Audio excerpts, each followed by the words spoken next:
And the Spirit of God moved upon the face of the waters. The Spirit of the Most High moved upon the elements, the waters. Waters come in what? 3 separate stages: gas, solid, and liquid.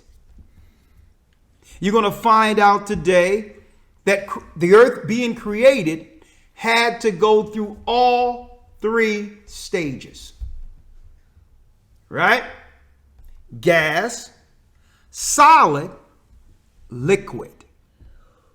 Right? At this point, it's at a gas stage. Right? Read on. Yes, sir. Verse number 3. And God said, "Let there be light." And there was light. And the Most High said, "Let there be light." And there was light. Now, who was that? Christ.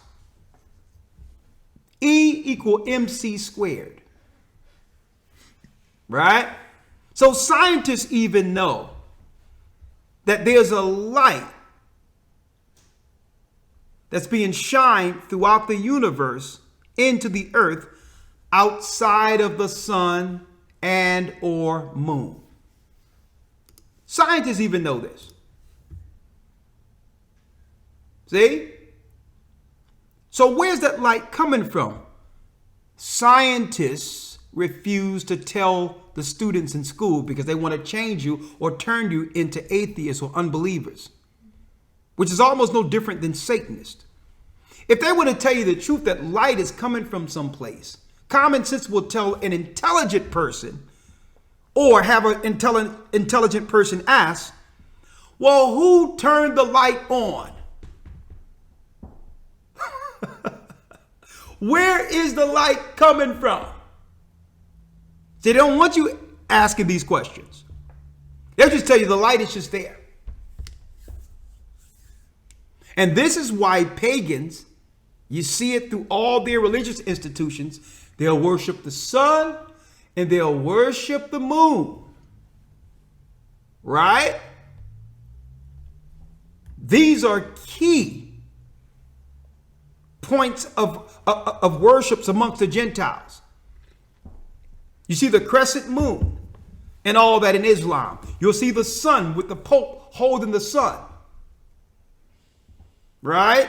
And straight mocking God, knowing that there's a light that comes to this earth from Christ himself in the universe.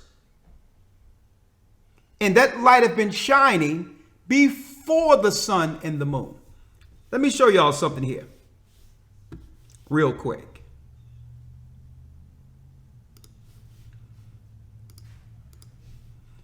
When you type in here,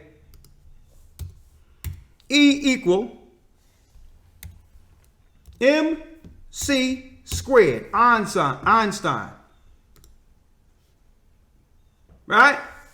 Einstein. You know, he was a straight dope head, but he was deep into the occult. Right? In physics, mass energy equivalence is the relationship between mass and energy in a system's rest frame, where the two values differ only by a constant of the units of measurement. The principle is described by the physical Albert Einstein's famous formula. The formula defines the energy E of the particle in its rest as the product of mass with the speed of light squared. But then when he went into this, the scientists started asking him, well, Einstein, what does this have to do with the sun or moon? He answered, nothing. There's a light on the outside of this. It's E equal MC squared. Which means what?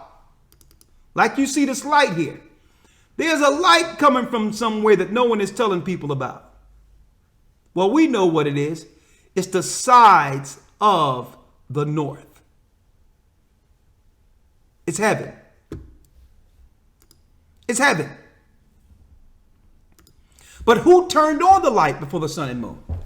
Right? Elder Lawya, Let's go to John 1 and 4.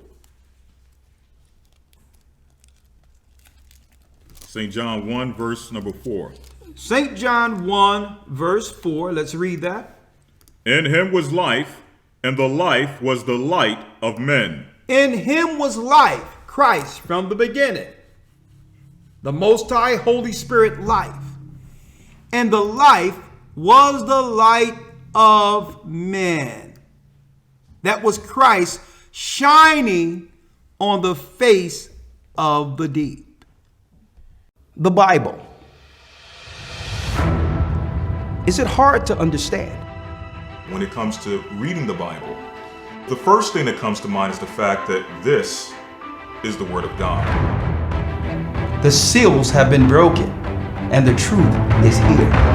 And when we go throughout the scriptures, when we go throughout extra biblical records, we find that the language that God employed, that He used to create the heavens and the earth, was the Hebrew language. Christ said, I came for the lost sheep of the house of Israel.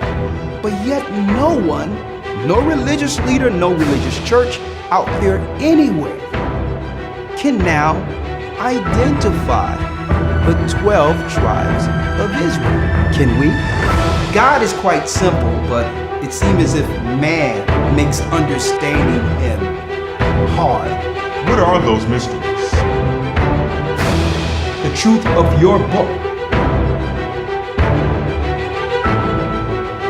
and the truth will make you free. The Hebrew and Bible Academy.